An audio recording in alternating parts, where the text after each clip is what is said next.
All right, negative keywords. Here we go. This video, we're going to talk about what they are, what the controversy is, and how to use them and how to not use them. But maybe they won't be in that order. Who knows where this is going? But let's talk. What do you guys think about negative keywords?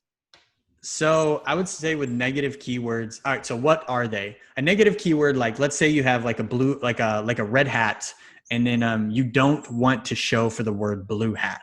Well, you can put it as a negative exact keyword or a negative exact keyword where if like you're bidding on a search term like hat, you won't pop up for blue hat. So it just takes you out of the ad auction for that specific keyword. If you have negative phrase and you have blue hat, then it will take you out of the auction for like big blue hats, little blue hat, like phrases, right? Phrases. That's what they are. Now, how do you use them? So here's the thing. I mean, I would love anybody to refute me. Anybody has data. I haven't spent a ton of time, but really I haven't personally been in a situation where I added negative keywords and I saw like really great results. So I don't use them. Oh. And so I just don't use them. I haven't been in a situation where I was like, I used a negative and it was like, whoa, like blew me away. Where we see the most growth is, testing new keywords and bid optimizations and keyword research.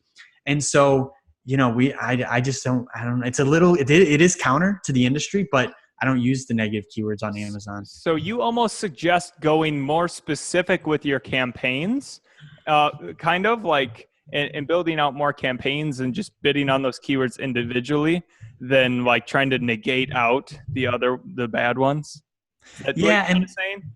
And kind of what happens, like I'm sure I think my higher volume sellers will agree with me as a product gains traction and it gets stronger and stronger and stronger, it starts converting for really weird keywords. I mean, very bizarre stuff. I mean, stuff that doesn't seem like it would work. So like if you negate it, then you've taken yourself out of the ad auction. And because we have products that are like doing one product will do like several 100,000 a month. And it'll convert for like the most bizarre stuff. And like, if I were to use negatives, we might negate that out. And so that's the other reason.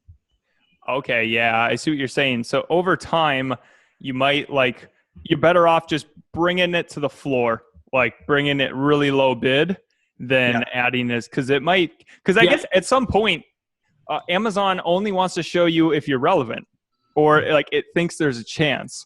So at some point you might start to convert on stuff you didn't used to. Okay. I see that. Yeah. It happens as products gain the momentum. Oh, okay. So Taylor, you looked like you wanted to say something a little bit ago. I agree. The only time you should ever use a negative if it's something where somebody bids, like clicks on that keyword, buys your product, they're going to give you a return. Like if it's a men's testosterone supplement for men only, and you know that women shouldn't be taking it, negative phrase women, right? If it's not waterproof, but people search waterproofs, Bluetooth speaker, negative waterproof, because that might cause returns and negative reviews. That's the only time I would ever use it.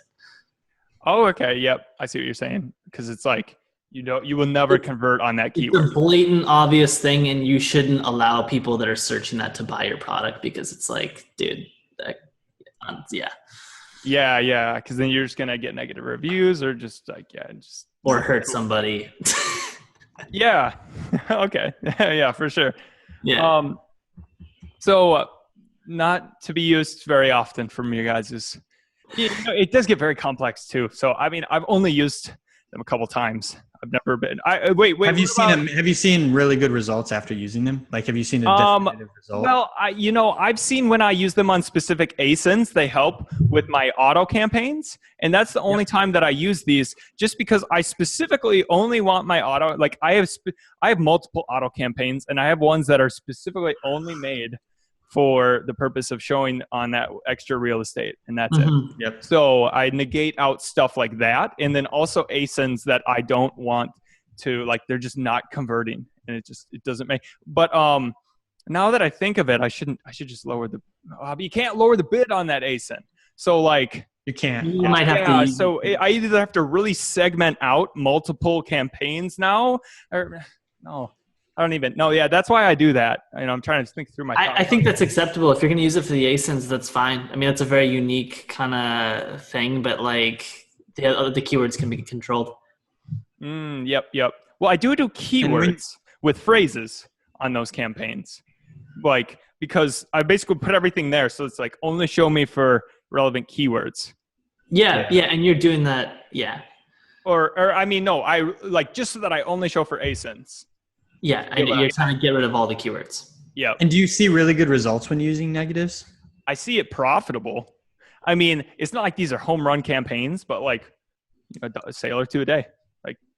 Yeah, but you're using them totally different from everybody else because you're using them for the purpose of trying to target ASINs only, right? Yeah, that's the only thing I want. So I can outspend people on, and because other people, they can't put a bid at $1.20.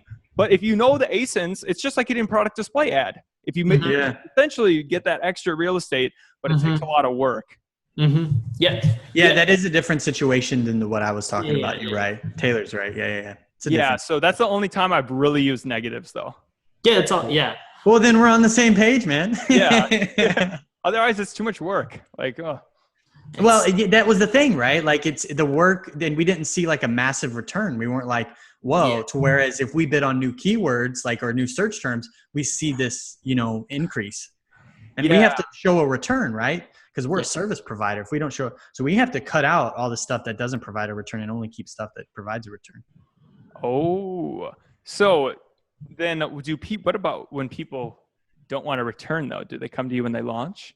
And then like, it's like, I don't care about a return. I just want to rank. Well, we'll gladly work with that person. Okay, good. So okay, good. Okay, cool. So that's the negative campaigns just in general. So, not too much. Don't use them too much, but try out my automatic thing. It works for me. Yeah, that thing's cool. Maybe it works for you guys. Try it out. Let me know in the comments.